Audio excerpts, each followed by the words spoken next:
Saudi ಅವರು ಆ ದಿಶೆಯಲ್ಲಿ ಪ್ರಯತ್ನ ಮಾಡಿದ್ರು. ಅವರು ಬಂದ್ರು ಬರೋದಷ್ಟು ಹೇಳಿಕ್ಕೆ ಸಾಧ್ಯ ಇಲ್ಲ. ಅವ್ರೆಲ್ಲರೂ ವಿಶ್ವಾಸ ತೆಗೆದುಕೊಂಡ 4 ಜಿಲ್ಲೆ ಆದರೂ ಅಡ್ಡಿಲ್ಲ ಮಾಡ್ರಿ. ಹೌದು, ಆರ್ಥಿಕ ಬರ್ಡನ್ ಬೀಳ್ತದ.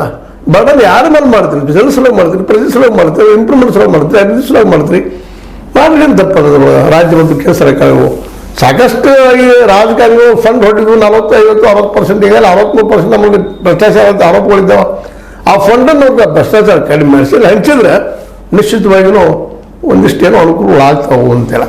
ಆದ್ರೆ ಈಗ ಮುಖ್ಯವಾಗಿತ್ತು ಚಿಕ್ಕೋಡಿ ಗೋಕಾಕ್ ಜೊತೆ ಈ ಬೇರೆ ಉಳಿದ ಇವರು ಜಿಲ್ಲೆ ಘೋಷಣೆ ಮಾಡ್ರಿ. ನಂತರ ಯಾರು ಬರ್ತಾರೆ ಒಳಗೆ ಬರ್ತಾರೆ ಆ ಸಂದರ್ಭಕ್ಕೆ ಟೈಮಕ್ಕೆ.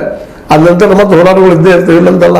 ಯಾಕೆಂದ್ರೆ ಹೋರಾಟದ ಯಾವ್ದು ಸಿಗುವುದಿಲ್ಲ, ಅಧಿಕಾರ ಅನ್ನುವಂಥದ್ದು ಯಾವುದೂ ಆಗಲಿ. ಆ ದಿಶೆಯಲ್ಲೇ ಬೈಲಹೊಂಗಲ ಜಿಲ್ಲೆ ಘೋಷಣೆ ಮಾಡಿದಂಥ ಅಲ್ಲಿ ಹೋರಾಟಗಾರರು, ಅಲ್ಲಿಯ ಕನ್ನಡ ಪರ ಸಂಘಟನೆ ಆಗಿರ್ಬೋದು, ಶಾಸಕರಿರ್ಬೋದು, ಮಠಾಧೀಶ ಆಗಿರ್ಬೋದು, ಅವ್ರ ಬೇಡಿಕೆ ಜೊತೆಗೆ ಇಲ್ಲಿಯೂ ಸಹಿತ ಗೋಕಾಕದಲ್ಲೂ ಇಲ್ಲಿ ಮಠಾಧೀಶರು, ಶಾಸಕರು, ವಕೀಲರು ಎಲ್ಲ ಜನ ಈ ಚಳವಳಿ ಅದಕ್ಕೆ ಅಲ್ಲಿ ಚಿಕ್ಕೋಡಿ ಸೇಮ್ ಅದೇ ರೀತಿ ಆಗಿದೆ.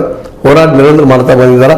ಇವರಿಗೆ ಆದಷ್ಟು ಜಲ್ದಿ ರಿಸಲ್ಟ್ ಕೊಡಿಸಿದ್ರೆ ಸತೀಶ್ ಅವರು ಸಹಿತ ಇದೊಂದು ದೊಡ್ಡ ಉಪಕಾರ ಮಾಡಿದಾಗ ಆಗ್ತದೆ. 3 ಈ ಜಿಲ್ಲೆಗಳಾದ್ರೆ ಅದರಲ್ಲೂ ಮುಖ್ಯವಾಗಿ ಗೋಕಾಕ್ ಮತ್ತು ಚಿಕ್ಕೋಡಿಗೆ ಈಗ ಆಗಲೇಬೇಕಂತದ್ದು ಅಲ್ಲಿಗೆಲ್ಲ ಶಾಸಕರು ಒಪ್ಪಿಕೊಳ್ಳೋದು ಸಾಧ್ಯಗಳಿದ್ದಾವೆ.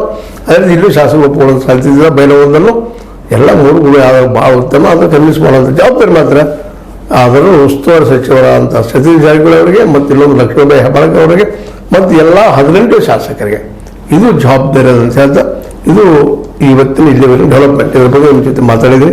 ನಿಮ್ಮ ಲೈಕ್ ಶೇರ್ ಮಾಡಿ, ಕಮೆಂಟ್ ಮಾಡಿ, ಸಬ್ಸ್ಕ್ರೈಬ್ ಮಾಡಿ. 60 ನ್ಯೂಸ್ ಅರ್ಥ ಸತತ ಕೈಗಳಲ್ಲಿ ವಂದನೆಗಳು.